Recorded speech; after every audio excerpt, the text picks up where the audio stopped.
Hello to all Breckwell Pellet Stove owners. Today on my workbench I have Steve's P24 Pellet Stove Controller. Steve sent me this one because he was having big issues with these speed control switches for his fan and for his auger feed control. So it was a little bit of a challenge to get all that repaired, but I think I've finally figured it all out. I've performed a marathon test on it and everything is fine with it. So it's ready for final testing and presentation. So I'll go ahead and turn it on. I've got my pellet tester on already. The system here is on. When I do turn it on, I expect the combustion fan and the convection fan to come on. I have it on low, so the convection fan will come on low. And the reason for that is because I do not have the temperature sensors on my tester. So that's why those will come on. The other thing that will not happen is my igniter lamp will not come on, since this controller does not have an igniter capability built onto it. So let's go ahead and turn it on and we'll see the two lamps come on. And there we have it. We've got the combustion fan and the convection fan are both on. With that, I can do a couple tests right now. One of them is I'll go to the high mode position, and that will cause the room convection fan to go to high. So you see it there. It shines brighter, which means the motor would get more voltage and it would run harder, so blow more air into the room. And the other thing I can do is I can press the manual feed button, the momentary switch, and that will cause the auger motor to come on. And there we go, we see that happen. The yellow indicated light, that's the auger motor, it comes on. So the next part of the test is the first demonstration of the biggest problem that Steve had was I'll go through the low to max positions, and we'll see that when I go from low, B, C, D, the intensity of the fan changes. But then when I go to E and max, they stay the same as D. That is what is hardwired on the board, and that is the correct way to operate here.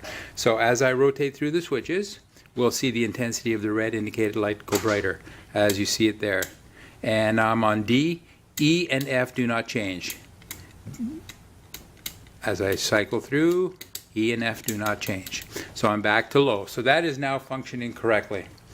The next part of the test is to press on the auger button. When I do that, a couple of things will happen. One is that this light will come on, and after a countdown of about 30 seconds, the auger will start cycling in low speed. So let's go ahead and press that. I press it, there's the green light, it just came on.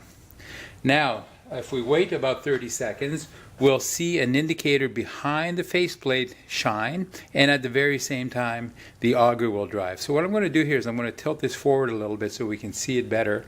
It's difficult to see the way they've placed the LED. So let's just wait for that to happen.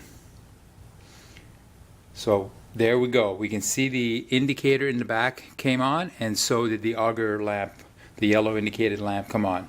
So that would mean the auger motor would be driven for that period of time.